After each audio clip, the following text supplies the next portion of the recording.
Hello, I'm Brian. And I'm Stephanie. And welcome to the third video in our series, Demystifying Thesis Statements. In this video, we'll review some common myths about thesis statements to help you understand them a bit better. From what we've learned, it can seem like thesis statements are required for everything you write. Of course, this isn't true. In fact, they're specific to the kinds of academic writing you do in school when you're responding to research questions. So for example, that English essay prompt, "Why is the rainbow an important symbol in the novel?" is a research question that demands a thesis-driven or, as we saw in the last video, an answer-driven paper.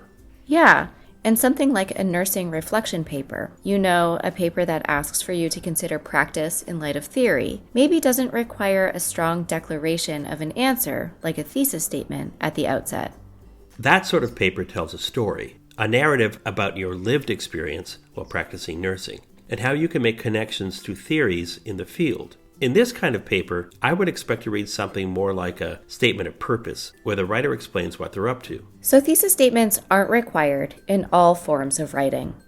And then there's the myth that thesis statements should be only one sentence. This is an interesting myth because it's a simplification of what thesis statements should be: hard-hitting, punchy, and concise. But that doesn't mean that they fail if they're more than one sentence. And they're not always in the first paragraph. What matters is that your reader can find your thesis statement, identify it as the central conclusion to the question you're investigating, and recognize why that conclusion matters. Exactly. Your reader isn't about to stop reading because they see that you've explained these things in 2 sentences instead of 1, but they may stop reading if they can't find your thesis statement, which is why it should be concise and punchy. Right. Rules about where thesis statements should be in a paper come from a similar impulse to help students create thesis statements that are recognizable.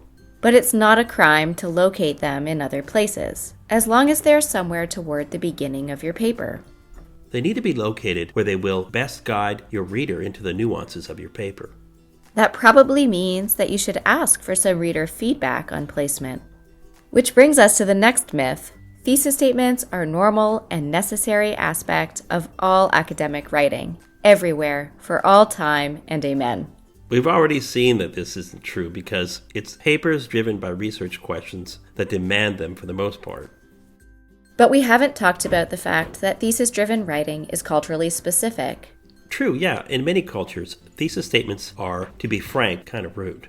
I've worked with many students who've learned academic writing in French, Brazilian, and German contexts. They really struggle with the expectation of North American English professors to explain the answer at the outset of their paper. English-speaking and North American readers don't want to wait for the answer.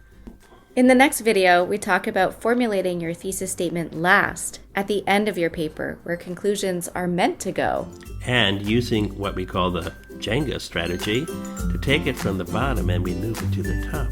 Take it from the bottom. Take it from the bottom and we move it to the top. From the bottom.